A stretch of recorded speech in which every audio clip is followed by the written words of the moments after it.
তোমার আর আমার ভালোবাসা বাড়ি থেকে কেউ মেনে নেয়নি, তাই পরিবারের চাপে বিয়ে করতে বাধ্য হলাম। ওই বোতলে অর্ধেকটা বিষ আছে, আমি খেয়েছি আর অর্ধেকটা তুমি খেয়ে নাও। পৃথিবীর কোনো শক্তি নেই তোমাকে আমাকে আলাদা করতে। তোমার সাথে আমার উপরে গিয়ে দেখা হবে। ইতি, তোমার প্রিয় রিমি।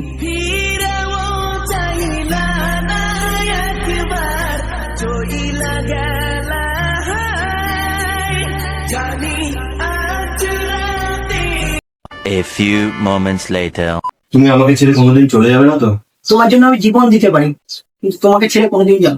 সত্যি? সত্যি। আমাদের পৃথিবীর কেউ কোনো শক্তি নেই যেটা আমাদের দুজনকে আলাদা করতে পারে। আমি তোমাকে ছেড়ে কোনোদিন যাবো না। সত্যি? সত্যি, কোনোদিন তোমাকে ছেড়ে যাবো না।